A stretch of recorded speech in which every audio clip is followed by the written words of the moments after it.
अब आजदेखि तिमी के भयो त भन्दा बुहारी भयो। अब बुहारीको जिन्दगी धेरै गाह्रो छ बाबा भन्दा फेरि मार्न ल्याएको नभन्नु। ठुलो भाग्य त्यही छ।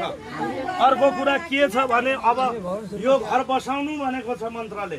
बसाउनु भन्दा घरै मात्रै समातेर बस्ने होइन। यो घरमा 5 वटा फुल छ भने अरू 5 वटा ल्याएर रोप्नु।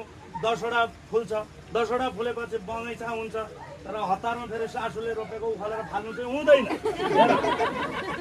अब त्यसो हुँदा अब यो मधेसका मान्छेलाई हतार भन्ने यति हुँदो रहेछ। पानी नि घोप्टो बुद्धि नि हो। अब पाहाडमा चाहिँ यो मोटरसाइकलहरू केही हुँदैन थिए, जहाँ पनि पुगिन्थ्यो। अब बोखेम सिम खर्कबाट चाहिँ घोडा ताङसेमा लुगा सुन्न पुग्थ्यो। यहाँ उति छ, पुर्याउन आउनुपर्छ, भ्याउने समय छैन, बुझ्यौ कि। तर आउने जाने मान्छेलाई छोरी मान्छेको स्वभाव के त भन्दा हामीले चाहिँ 3 वर्षलाई दाउरा नाला पानीबाट बोकेको हुन्थ्यो। तर यहाँ ग्यास छ, कहिले चिनी हुँदैन, कहिले सकिएको हुन्छ। आमै कहाँ हुन्छ, म त चिया बनाइहाल्छु नि, तातो पानी खाएर जानु चाहिँ भन्न नछोड्नु। त्यो मान्छे बस्दै बस्दैन, चिनी पनि नोक्सान भएन, फाइदा आफैलाई छ, भन्न चाहिँ छोड्नु हुँदैन।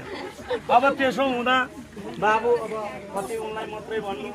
अर्को कुरो एउटा जोडसँग नि म चिच्याएर भन्छु, भन्न बाध्य पनि छु। हामी मन्दिर बनाऊ, पुराण लगाउँ, पाथी भएर जाउँ, तर यी बाबुआमाका आँखाबाट आँसु झरेछ भने सम्झिनु पत्ता साबुक कहिले धर्म हामीलाई हुँदैन। बाबुआमाले जत्रै अहिले बुवा हुनुहुन्छ नि, तर बुवा आमाका छेउ नानी खाना खाना आइजन, त्यो नानी कहिले गएको छैन। तिमीलाई पनि त्यस्तै हो बाबा, भोलि पर्सि तिम्रा छोराछोरी पनि त्यस्तै हुन्। अझै दिन्छु म अहिले पख र बाबुआमासँग कहिले जस्तै थकियोस् फेरि त छोरा मान्छेलाई पर्ने हुन्छ।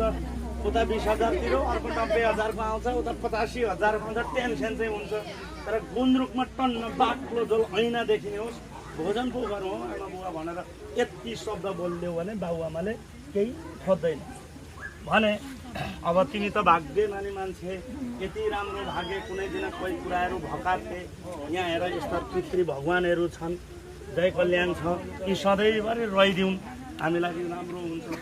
अब मैले सोधेँ बेहुलीका बाउलाई, लक्ष्मीपुर रहेछ होइन, यो कुनै सावादिन ताप्ने जुङ्गाइन छ, कोही दिनमा ठाटा खुटुक भयो भने आफ्ना ससुरालीमा चाहिँ मलाई घारो तगारो वंशहरू लिएर जाने लुपुक्क जाने। मैले निस्नु लगाएको भनिसक्यो, भाग्दै नभाग्नु। केही कथम भागिन् भने तिमीले चाहिँ पुरै बन्दुक सन्दुक साथीभाइ लिएर नजानु, तब ससुराली जानु, हेर्छिन् नाकमा